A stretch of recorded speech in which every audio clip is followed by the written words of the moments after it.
Kasus babak baru beredarnya video panas mirip Gisela Anastasia terus bergulir. Setelah sebelumnya polisi telah menangkap 2 terduga yang disangkakan melakukan penyebaran video panas mirip Gisela, maka polisi pun memanggil dan meminta Gisela Anastasia menjadi saksi atas kasus 2 tersangka penyebaran video panas mirip Gisela Anastasia. Lalu, seperti apa ekspresi Gisela Anastasia setelah selesai diperiksa pihak kepolisian di mata pakar mikroekspresi? Benarkah ada perbedaan sikap dan ekspresi Gisela Anastasia dibandingkan dengan kasus yang sama pada tahun lalu? Dan ketika penyebaran video panas mirip Gisela Anastasia semakin meresahkan masyarakat serta telah membuat polisi melakukan penahanan terhadap 2 tersangka, maka kini salah satu tersangka penyebaran video panas dengan inisial MN meminta maaf kepada publik dan masyarakat. Lalu seperti apa juga tanggapan pelapor atas perkembangan kasus hukum ini? Benarkah ada satu harapan dari pelapor yang hingga kini belum terlaksana? Saksikan selengkapnya hanya di Cumicam In-Depth berikut ini. Hai Cumi Lovers, bersama Cumicam In-Depth, kami sajikan kabar lengkap, mendalam, dan akurat dari narasumber terpercaya. Dan jangan lupa untuk like, subscribe, dan juga share channel YouTube ini.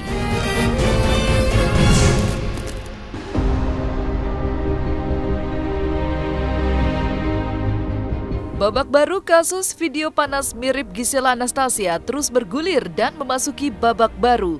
Setelah sebelumnya polisi telah menangkap penyebar video panas mirip Gisela Anastasia dan telah menetapkan menjadi tersangka, maka pada tanggal 17 November 2020, polisi melayangkan panggilan kepada Gisela Anastasia untuk menjadi saksi atas 2 tersangka penyebar video panas mirip Gisela Anastasia. Maka, Gisela Anastasia sebagai warga negara yang baik pada akhirnya memenuhi panggilan pihak kepolisian sebagai saksi. Dan seperti inilah ketika momen Gisela Anastasia selesai dipanggil dan diperiksa oleh pihak kepolisian Polda Metro Jaya sebagai saksi.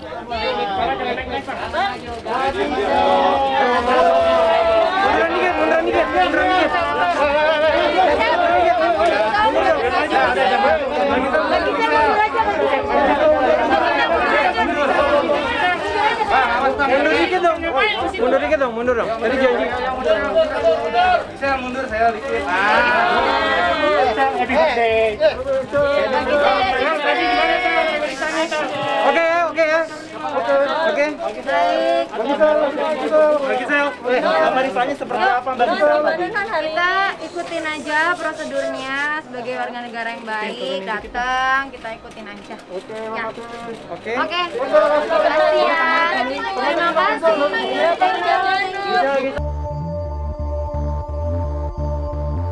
Maka ketika Gisela Anastasia memenuhi panggilan kepolisian Polda Metro Jaya pada tanggal 17 November 2020 kemarin, menurut pakar mikroekspresi, ada sikap dan ekspresi yang berbeda jika dibandingkan dengan tanggapan Gisela Anastasia setahun yang lalu, manakala menanggapi juga beredarnya video panas mirip dirinya. Bisa yang sangat terlihat ya.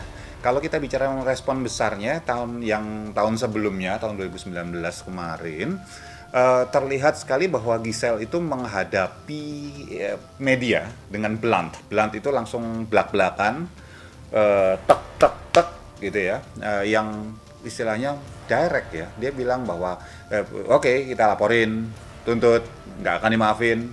Itu direct, semuanya langsung. Sementara yang sekarang ada beberapa alternatif kemungkinan. Satu strategi yang dipakai bisa jadi ini ada sebuah strategi yang menghindari katakanlah untuk memberikan statement langsung pada teman-teman media atau pers. Ada beberapa kemungkinan yang bisa membuat ini dilakukan oleh timnya Gisel. Kemungkinan pertama adalah ada pukulan yang terasa berat karena udah dianggap beberapa kali nih menimpa pada dia. Istilahnya, ada apa, kenapa gue terus ya? Ya, yang ini sebenarnya bisa jawab karena ya salah satunya dia dianggap public figure dan dianggap bahwa fenomenal. Yang kedua adalah ini memang cara yang diberikan, diinisiasi, yang dipersiapkan oleh lawyernya, penasihat hukum bahwa udah deh nggak usah banyak ngomong deh gitu. Ya, yang ketiga memang ada sesuatu yang memang disembunyikan, udah gitu aja. Jadi kalau 3 kemungkinan ini yang paling bisa terjadi ketika proses kebandingan antara yang tahun lalu dan tahun sekarang. Iya. Iya, karena tadi ada 3 kemungkinan tadi. Nomor kemungkinan pertama dia yang memang sudah terpukul secara mental ya, secara batin, secara stres segala macam karena beberapa kali dihantam. Yang kedua adalah masalah yang terjadi karena ini diset oleh penasihat hukumnya, udahlah nggak usah banyak ngomong deh, udah masuk, datang, pergi, selesai gitu, biar nggak berkepanjangan kok jadinya istilahnya banyak orang kemudian nanti akan muncul video-video lain mirip-mirip lagi nih, jangan-jangan kalau misalnya ditanggepin gitu. Yang ketiga tadi ada sesuatu yang memang disembunyikan oleh Giselle terkait dengan video tersebut gitu, yang perlu yang mana yang paling benar kita nggak tahu dari 3 kemungkinan ini. Tapi kan seharusnya klarifikasi. Kalau kita bicara seharusnya ini bisa dijadikan momen untuk melakukan klarifikasi, itu kan seharusnya menurut kita. Tapi kalau menurut Giselle dan pengacaranya, misalnya berdasarkan 3 tadi ya, apakah satu, kalau misalnya Giselle sedang terpukul masalah kendala mental, maka yang terjadi adalah dia nggak akan siap ngomong, itu malah berantakan.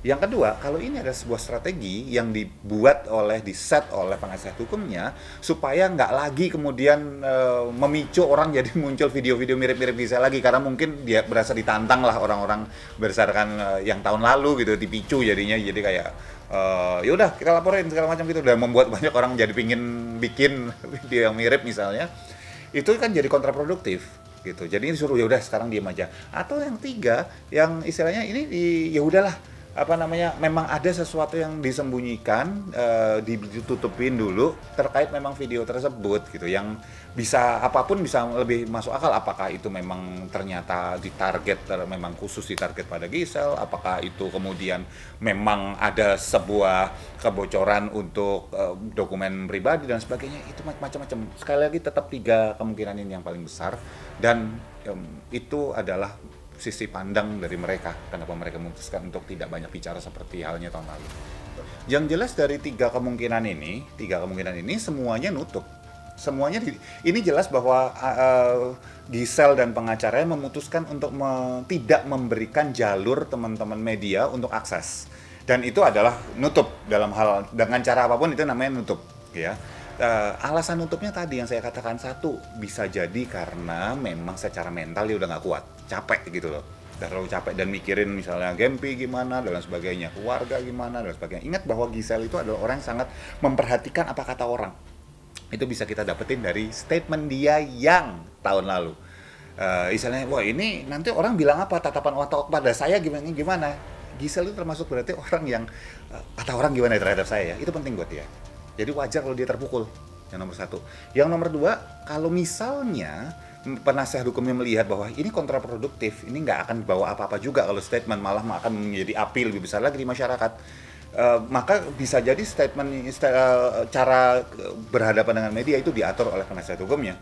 Atau yang ketiga, memang ada sesuatu yang terkait, sekali lagi video itu langsung, yang ketiga ini ya, yang memang katakanlah belum siap untuk disampaikan pada masyarakat dan nunggu keputusan hukumnya gimana, jalannya gimana nanti. Kan katanya sudah ada yang ini ya, sudah ada yang diamankan oleh pihak kepolisian. Nah, lihat aja kondisinya nanti gimana.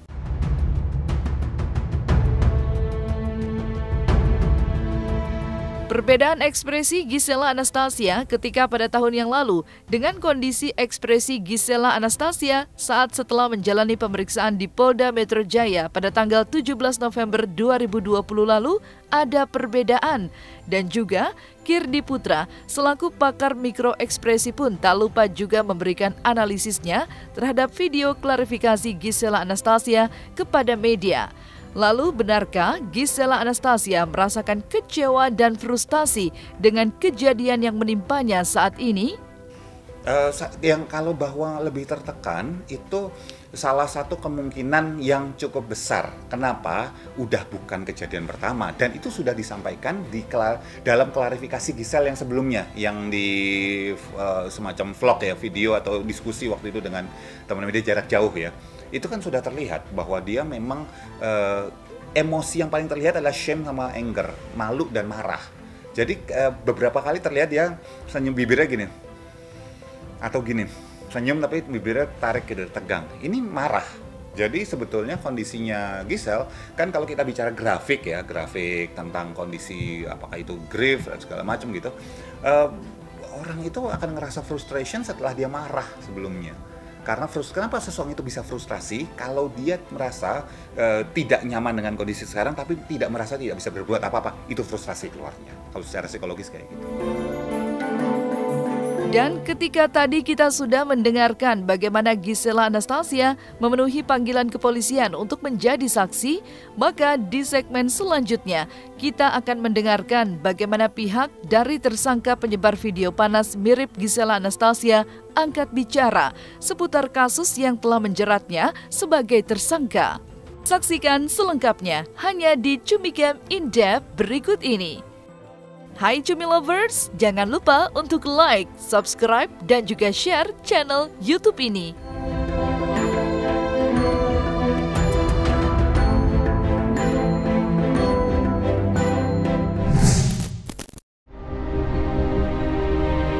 Dan ketika tadi kita sudah saksikan bagaimana Gisela Anastasia memenuhi panggilan polisi, maka di segmen kali ini, para terduga penyebaran video panas mirip Gisela Anastasia memberikan keterangan. Salah satunya adalah memohon maaf atas apa yang telah terjadi dan telah membuat kehebohan di masyarakat. Permohonan maaf ditujukan kepada seluruh masyarakat Indonesia, kemudian juga kepada pelapor dan juga pihak-pihak terkait. Dan juga dikatakan bahwa tersangka penyebaran video panas mirip Gisela Anastasia juga tidak bermaksud untuk membuat nama baik seseorang menjadi tercemar dan juga tidak ada maksud untuk menyebarkan video panas tersebut kepada halayak umum. Ini klien kami sangat menyesali apa yang sudah terjadi sebetulnya. Jadi beliau juga sudah membuat surat permohonan maaf ya. Ini sudah ada ditandatangani juga oleh saudara MN selaku tersangka dalam proses ini. Dimana kalau misalnya dilihat di sini, yang pertama-tama dia menyampaikan permohonan maaf kepada seluruh masyarakat Indonesia, termasuk kepada pelapor dan pihak-pihak terkait atas tersebarnya video yang memiliki muatan yang melanggar kesusilaan, yang mirip dengan salah satu seorang publik figur beserta pasangannya ke halayak umum. Dan dia menyesali dampak yang timbul dan benar-benar tidak pernah bermaksud untuk merusak nama baik orang tertentu, apalagi bermaksud untuk menyebarkan video tersebut ke halayak umum. Ya. Yang pasti penyesalan ya karena dampaknya dia sangat menyesal. Apalagi yang bisa kita pahami yang terburuk sudah terjadi atas dia. Artinya dia sudah dilakukan penahanan. Ya. Siapa sih orang yang mau ditahan? Ya. Apalagi untuk hal-hal yang sebenarnya bukan menjadi niat utamanya dia gitu. Kalau memang niat utamanya dia itu mau memiliki niat jahat, itu akan terungkap juga di dalam proses penyidikan ini. Dan kalau misalnya pun seperti itu, ya dia akan dipertanggungjawabkan sesuai dengan kesalahannya dia. Tapi kalau misalnya nanti kita bisa berhasil, katakanlah mengungkap niat dia sebenarnya itu apakah benar-benar itu atau cuma mau bertanya atau mengkonfirmasi, itu kan pasti ada dampak atau hukuman yang proporsional yang saya harapkan gitu. Jadi jangan asal katakanlah dia ini dipersalahkan menanggung dosa seluruh umat Indonesia ini gitu, ya kan? Dia dijadikan tumbal aja, satu orang aja gitu, supaya kasus ini menjadi tenang lagi. Maksud saya ada baiknya kita duduk bersama-sama, kita ungkap kasus ini sampai benar-benar tertangkap atau terungkap ya siapa sih orang itu yang memiliki niat pertama kali gitu. Ya, dan saya yakin apa yang disampaikan oleh klien saya bahwa itu bukan dirinya. Penyebar video panas yang telah ditetapkan menjadi tersangka pun dikatakan oleh kuasa hukumnya merupakan sosok yang sangat sederhana, pintar, dan menjadi tumpuan orang tua di masa depannya. Sehingga diharapkan inisial MN ini dapatkan keadilan seadil-adilnya. Ya, dia seorang mahasiswa yang sedang dalam menyelesaikan tugas ini ya.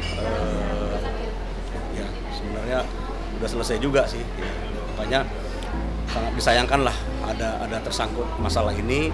Dia berasal dari keluarga yang sangat sederhana, sangat sederhana sekali gitu. Makanya ini dia juga sebagai anaknya juga pintar, ya fokus di pelajarannya, IP-nya bagus, artinya harapan sebagai orang tuanya, sebagai penerus anak, keluarganya sangat-sangat sederhana sekali. Dan saya juga sebenarnya hadir di sini untuk memberikan pembelaan supaya keadilan itu juga bisa dirasakan baik oleh si MN sejauh manapun yang bisa dia terima, supaya proses hukum ini juga bisa dijalaninya dengan baik. Maka ketika tadi kita telah saksikan bagaimana pernyataan dari tersangka dugaan penyebar video panas mirip Gisela Anastasia, maka di segmen selanjutnya kita akan mendengarkan bagaimana respon pelapor atas perkembangan hukum yang terjadi. Simak selengkapnya hanya di Cumicam In-Depth berikut ini.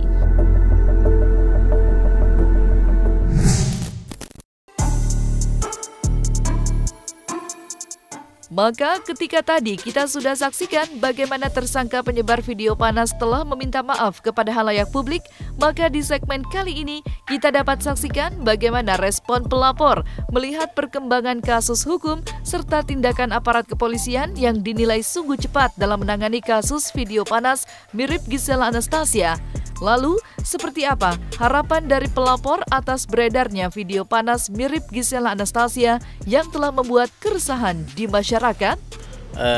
Yang pertama, bahwasannya ada beberapa masyarakat yang begitu resah ya terhadap peredaran video yang bermuatan asusila, dan berbagai masyarakat ini menghubungi saya.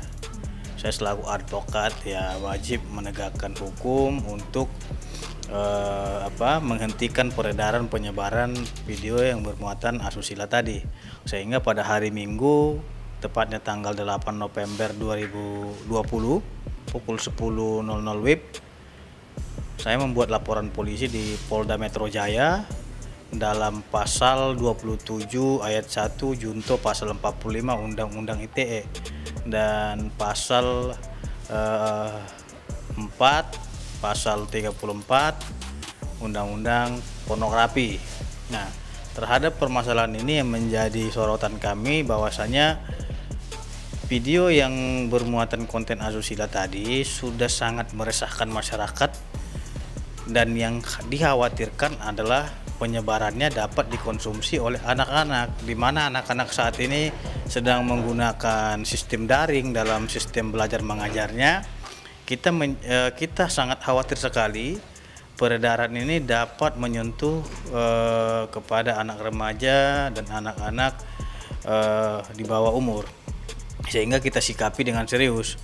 Dan alhamdulillah pada tanggal 8 di tanggal 11-nya ya, itu sudah dilakukan gelar perkara oleh penyidik Polda Metro Jaya, dari proses penyelidikan naik ke proses penyidikan. Dan kami sangat mengapresiasi penuh Polri dalam menyelesaikan permasalahan ini, menangkap 2 orang tersangka dalam kasus penyebaran, di mana penyebaran ini masih masif. Akan tetapi yang perlu dikejar ini adalah pelaku utama dalam peredaran video yang bermuatan asusila tadi, di mana pelaku utama itu adalah orang yang pertama menyebarkan video tersebut, dan yang kedua adalah orang yang ada di dalam video tersebut.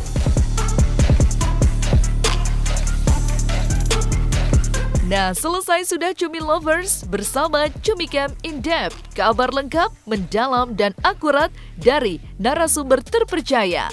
Dan jangan lupa untuk like, subscribe, dan juga share channel YouTube Cumi Cumi.